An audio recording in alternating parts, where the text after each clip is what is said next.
Hello, cherubs, and welcome to this Easter Monday CORONORY. I hope you're all well. We are still reading The Tales of the Brothers Grimm. And today's story, I thought we'd go a little thematic and choose a Easter story. And they haven't got any of those in here. So I went with The Golden Goose, because geese lay eggs and we eat Easter eggs. That's the closest connection I could make. So this is The Golden Goose. Are you sitting comfortably? Good. Then I'll begin. There once was a man who had 3 sons, the youngest of whom was called Dummling, and was despised, mocked, and put down on every occasion. It happened that the eldest wanted to go into the forest to hew wood. And before he went, his mother gave him a beautiful sweet cake and a bottle of wine, so that he might not suffer from hunger or thirst.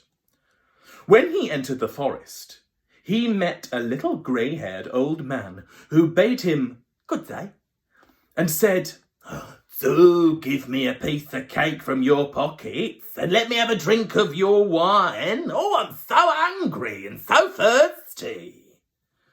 But the prudent youth answered, "If I give you my cake and my wine, I shall have none for myself, so be off with you." And he left the little man standing and went on. But when he began to hew down the tree, it was not long before he made a false stroke, and the axe cut him in the arm, so that he had to go home and have it bound up. And this was the doing of the little grey old man. After this, the second son went into the forest, and his mother gave him, like the eldest, a cake and a bottle of wine. The little old grey man met him, the second son too, and said with much reason, "Hey, give me a bit of your cake and a drink of your wine. I'm so hungry and so thirsty." "What I give you will be taken away from myself. Be off," said the second son, and he left the little man standing and went on. His punishment, however, was not delayed. When he had made a few strokes at the tree, he struck himself in the leg, so that he had to be carried home. Then Dummling said, "Father, do let me go and cut wood." The father answered, "Your brothers have hurt themselves by it. Leave it alone. You do not understand anything about it." But Dummling begged so long that at last he said, "Just go then. You will get wiser by hurting yourself." His mother gave him a cake made with water and baked in the cinders, and with it a bottle of sour beer. Lots of alcohol for these children. You noticing that? When he came to the forest, the little old man met him likewise, and greeting him said, "Oh, give me a piece of your cake and a drink of your bottle. I'm so hungry and so thirsty." Dummling answered, "I have only cinder cake and sour beer. If that pleases you, we will sit down and eat." So they sat down, and when Dummling pulled out his cinder cake, it was a fine, sweet cake, and the sour beer had become good wine. So they ate and they drank, and after that the little man said, "Since you have a good heart and are willing to divide what you have, I will give you good luck. There stands an old tree. Cut it down and you will find something at the roots."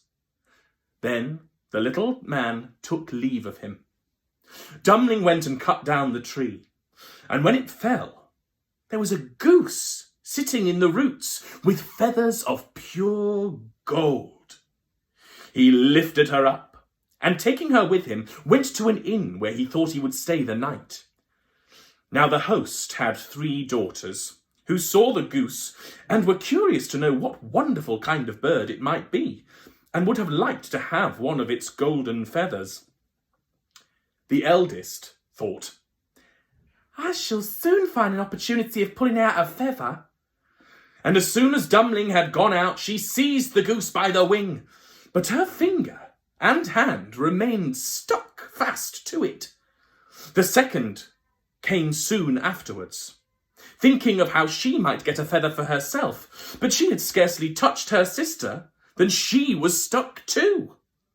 At last the third also came with the same intent, and the others screamed out, "Keep away, for goodness sake, don't touch us, keep away!" But she did not understand why she was to keep away. The others are here, she thought. I might as well be here too. And ran to them. But as soon as she touched her sister, she remained sticking fast to her.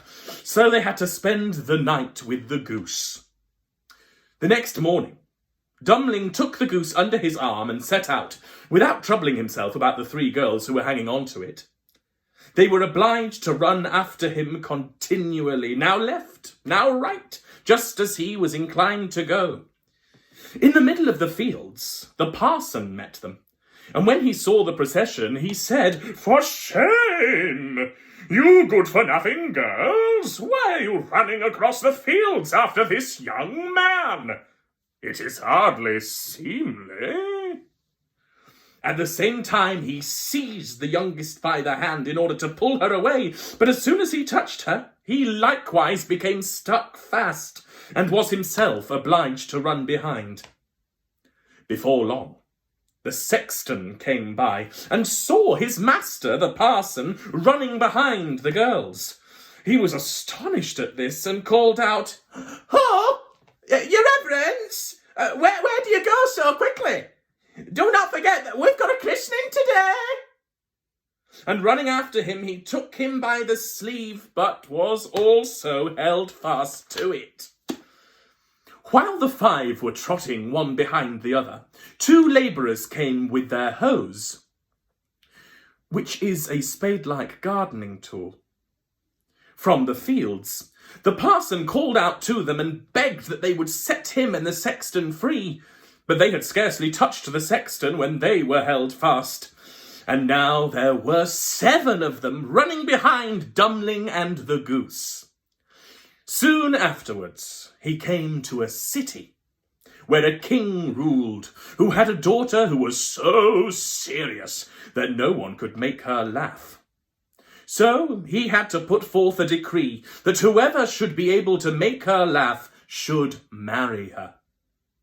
When Dummling heard this, he went with his goose and all her train before the king's daughter. And as soon as she saw the 7 people running on and on, one behind the other, she began to laugh quite loudly, and as if she would never ever leave off. Upon this, Dummling asked to have her for his wife, and the wedding was celebrated.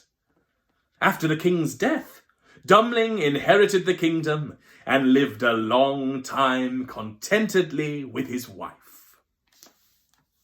The end. Happy Easter, one and all! Mwah!